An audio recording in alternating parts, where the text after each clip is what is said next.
हाय बच्चों, आज हम लोग डिस्कस करेंगे अबाउट वैदिक सोसाइटी।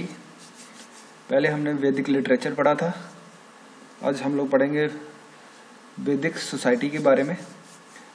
पिछले में वैदिक और लेटर वैदिक दोनों लिटरेचर हमने इकट्ठे किए थे डिस्कस, लेकिन आज सोसाइटी हम अलग अलग करेंगे। पहले वैदिक सोसाइटी के बारे में डिस्कस करेंगे, फिर हम लोग लेटर वैदिक सोसाइटी की देखेंगे। वैदिक पीरियड या कोई भी सोसाइटी हो, उसको हम कैसे एनालाइज करते हैं। पहले तो देखते हैं कि उसका क्या सोशल यूनिट थी, उसकी डिवीज़न क्या थी, सोसाइटी कैसे डिवाइड थी, मैरिज एस्टेब्लिश्ड थी या क्या क्या अनार्चिक प्रैक्टिसेस थी। फिर वुमेन का स्टेटस जो होता है वो एक सोसाइटी की एडवांसमेंट को डिसाइड करने में एक प्राइमरी फैक्टर होता है। फिर इसमें वैदिक सोसाइटी में 4 आश्रम्स थे।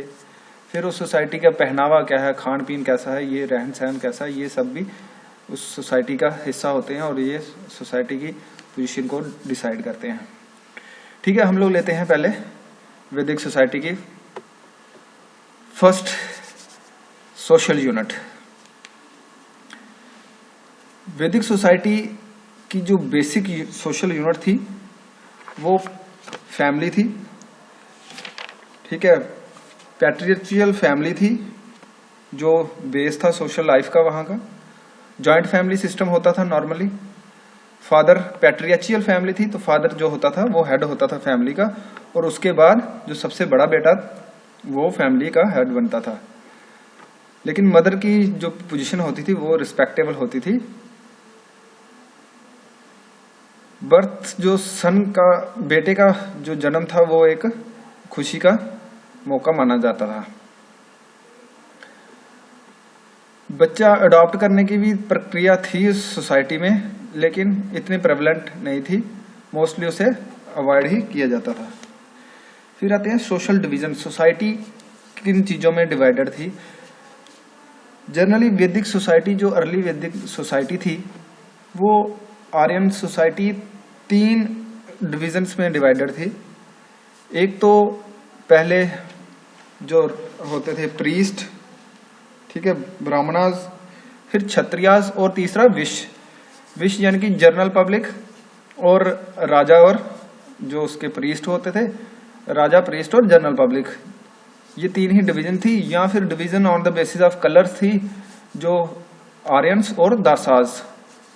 जब नॉन आर्यन के साथ मिक्सिंग हुई लेटर आगे चल के, फिर ये जो वर्ण सिस्टम था 4 वर्णास वो स्टैब्लिश हो गया। 4 फोल्ड डिवीजन सोसाइटी की धीरे धीरे आगे चल के लेटर जो लास्ट पार्ट ऑफ वैदिक सोसाइटी था, वैदिक पीरियड था, वहां पे कुछ पता चलता है 4 वर्णास का, 4 सिस्टम और डिवीजन ऑफ सोसाइटी।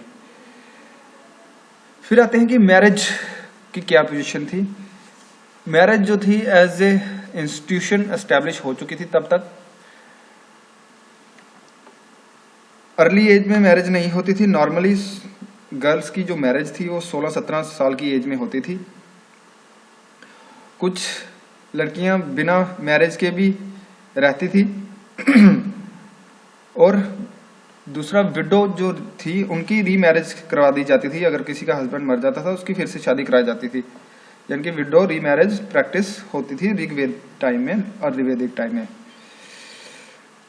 लेकिन ऐसा कुछ है कि कुछ अनार्चिक प्रैक्टिसेस भी देखने को मिलती हैं, जैसे कि ट्विन अश्विन ब्रदर की मैरिज हुई सूर्या, जो सूर्य की पुत्री थी सूर्या, उसके साथ। ये दर्शाता है कि पोलेंड्री यानी कि एक औरत के 2 पति या 3 पति, ऐसी भी प्रैक्टिस जो थी वो चलती थी वैदिक सोसाइटी में।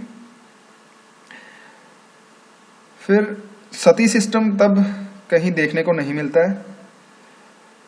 पॉलीगैमी, पोलेंड्री तो थी, पॉलीगैमी भी परमिटेड थी, लेकिन ज्यादातर लोग मोनोगैमी में ही विश्वास रखते थे।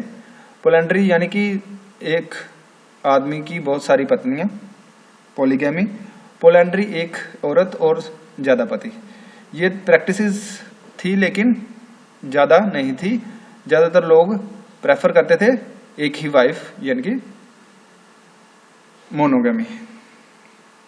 अब आते हैं वुमेन का कैसा स्टेटस था। Status of women in spite of patriarchal family, यानी कि फादर प्रधान, आदमी प्रधान सोसाइटी होने के बावजूद जो वुमेन की पोजीशन थी वो अच्छी थी ऋग्वैदिक सोसाइटी में, अर्ली वैदिक सोसाइटी में, एज कम्पेयर टू लेटर वैदिक सोसाइटी। इस समय जो औरतें होती थी वो अटेंड कर सकती थी असेंबलीज, जो सभा होती थी गांव की, उसमें औरतें भी पार्ट लेती थी, और जो हवन वगैरह होते थे वो अपने हस्बैंड के साथ उसमें बैठ के उसमें भी पार्ट लेती थी। 5 ऐसी वुमेन हुई हैं जिन्होंने ऋग्वेद लिखे हैं, लेकिन ऐसा कुछ भी हमें इंडिकेशन नहीं मिलती कि जो औरत थी वो किसी हाई पोजीशन पे, यानी कि राजा या किसी हाई पोजीशन पे उसको अथॉरिटी मिली हो। फिर आते हैं 4 आश्रम्स।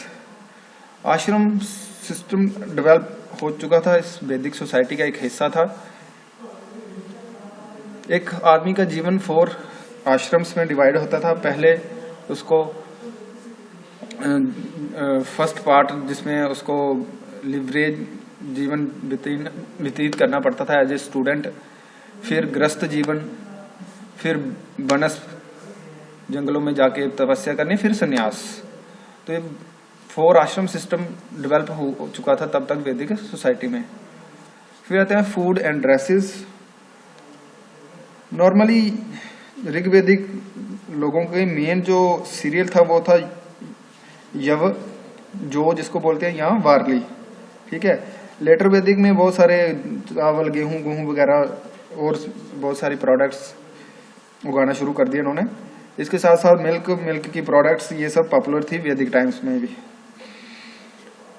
कपड़ों में 2 तरह के वस्त्र पहनते थे, ऊपर वाला अलग और नीचे वाला अलग। ऊपर वाला गारमेंट उत्तरा कहा जाता था और नीचे वाले को अंतरायन कहा जाता था, अंतराय। तो ये थे फीचर्स अर्ली वैदिक सोसाइटी के। अभी हम लोग देखेंगे लेटर वैदिक सोसाइटी के फीचर्स, ठीक है।